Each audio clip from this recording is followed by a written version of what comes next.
Hey, Blair Packham here from Song Studio. Don't forget to like this video, share it with songwriter friends or people you think might be interested, or subscribe. Check out songstudio.ca for more information.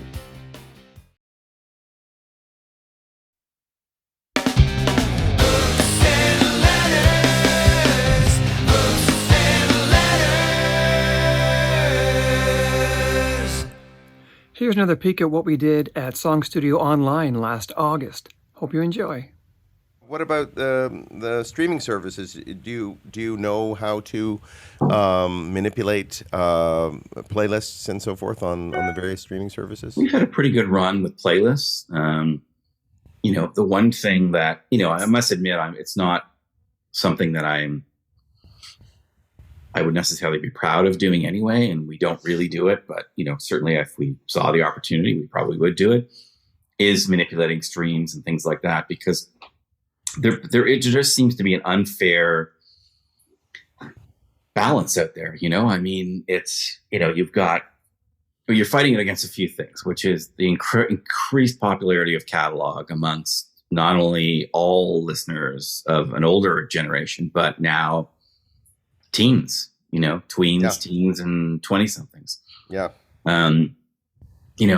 There's a reason why, Fleetwood Mac Dreams is 120 million streams on Spotify. It's just, this is, all the crowds are, whether it's through TikTok or other social media, is finding out about great songs and gravitating towards. So we've all got that challenge, all of us. Not any new act has got that, any new label or act or whatever, or younger label and act. But, it's just, even with playlists sometimes, we get lucky with playlists, and, in particular, Pretty Archie's thrived because we did this covers, like we were trying to figure out what to do, and thank God we didn't even know COVID was going to happen, but it worked out perfectly. Yeah. We knew we weren't going to be able to make a record for 2 years, like a follow-up record. So I said, let's do, we ended up doing let's pick 6 songs that your fans choose, and then let's make an acoustic record, of these, either it was all covers actually. And they did a cover of Farewell to Nova Scotia. And to this day, that is still their most streamed song. Like the fact that this thing has ended up on more sea shanty playlists than I could even tell you about. And, it's getting 25,000 streams a week. That's amazing. Wow. So, you have weird things like that happen, and you just discover a whole new audience that we never would have gotten to before. Right. Without this. But you're still in that, it's a struggle to get to those, 8 million, 20 million streams. I mean, even with Men Without Hats, they have 145 million streams every month. And, of that, the new stuff is a small portion. People are like, Safety Dance, Where Do the Boys Go, Antarctica, most streamed songs, and Pop Goes the World. And then everything else is just well below that, So right. It's almost like a radio station in a way, except that, it's the people listening that get to choose what they listen to, but they still seem to make the same choices that a radio programmer would make, which is just so odd, Which is very interesting, actually. It says something about radio programmers. Yeah. Radio programmers much derided by the artistic community because, they were gatekeepers, and right. They kept you from playing on, being played on the radio, man, and so forth. And but what the artists never wanted to accept was that maybe what you're doing as an artist is not right for the radio station's audience, and that's the 100%. programmer's job. Programmer's job isn't to play the best music. It's to play the best music for their audience on that station. That's such a key thing, and listen, to me, mostly radio is unlistenable to me, to be quite honest, from my personal standpoint. But, I've always said this, even in my very early days of when I did radio promotion. That one of the things I did before A&R was radio promotion at Universal. Yeah. And, they're a business. They're there to sell advertising. They're actually not there to break artists or anything. No, they're not in the music business at all. People forget that, you know? Yeah, and they don't owe you airplay as well. They will play whatever it keeps their audience, attracts their audience, and keeps their audience. And I have said if the sound of ducks farting became very popular with the kids, there'd be a station that was devoted to the sound of ducks farting, and Absolutely. and because And it's I'd be down on the farm right now with my microphone. exactly, and you'd be signing a duck. Yeah. That's right. Coraline asks, and well, first I'm going to ask a question as a setup to that, to her question, which is, do you, when you for the label, do you work with artists who bring you a finished master, like finished recordings? It's every scenario, Every scenario, right? It depends on the situation, and sometimes when a band is more established, they'll come shopping a finished master, right?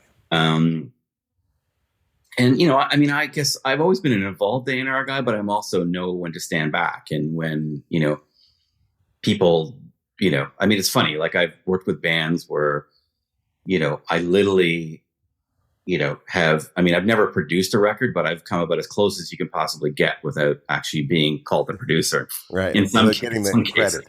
Right. And, but then I've also, I worked with it, from, 95 till 2001, I was the Tragically Hip's A&R guy, and I never A&R'd a note on any of their records because they didn't care what anybody thought. And they kind of had it figured out. So it's like, yeah, I'm not going to come in and tell you how to reinvent the wheel, Right.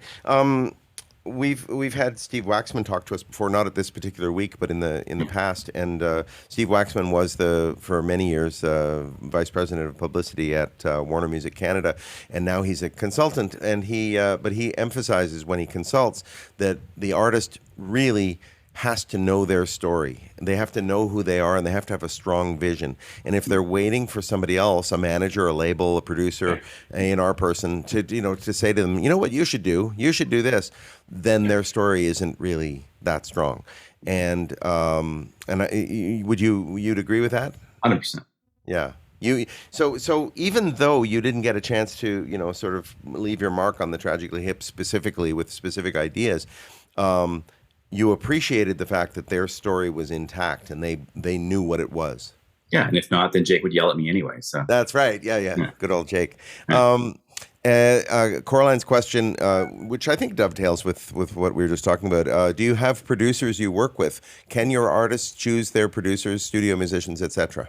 Yeah, 100%. I don't know if there's producers. There's probably a handful of producers that I've worked with multiple times. Yeah. And I don't know if that's just because I like them or because they're just great producers or a combination of all of the above, and many other things.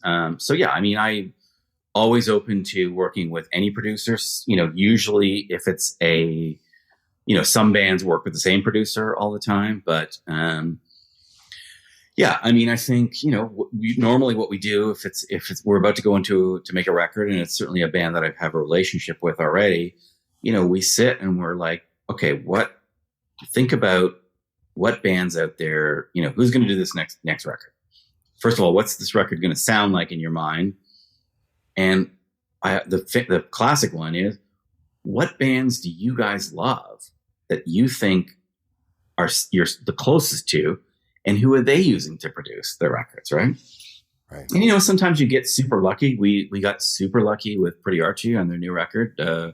Mark Howard produced it. And Mark Howard's done Dylan, Willie Nelson, Emmylou Harris, U2. I could go on, right, for days. Yeah. Not the guy that we would normally probably be able to A, afford, or B, get in the schedule. And it was just a combination of, I've known Mark for years. I've used Mark before in the Universal days. He produced a Holly McNarlin record. So you kind of have a history. And we ended up, getting Mark, which is amazing. And he just coincidentally, he was also moving to the East Coast. So right. It was just like this perfect storm of like, great, there we go. This is all going to work out great. And it was COVID. So thank God he moved to the East Coast, because the band couldn't leave and he couldn't get in, otherwise. And it was just like, it was a COVID nightmare record, but we got it made and it's a great record. Yeah, that's great. Yes, and Mel Fairmont excuse me, Mel Fairmont, who's in Halifax. Mel, is that where you're at? She says, I just saw them in Lunenburg, saw Pretty Archie in Lunenburg, and they killed. Oh, cool. Thank you. That's great. Good to hear. Thanks for taking a glimpse with us inside the Song Studio workshop from last August. Stay tuned for more.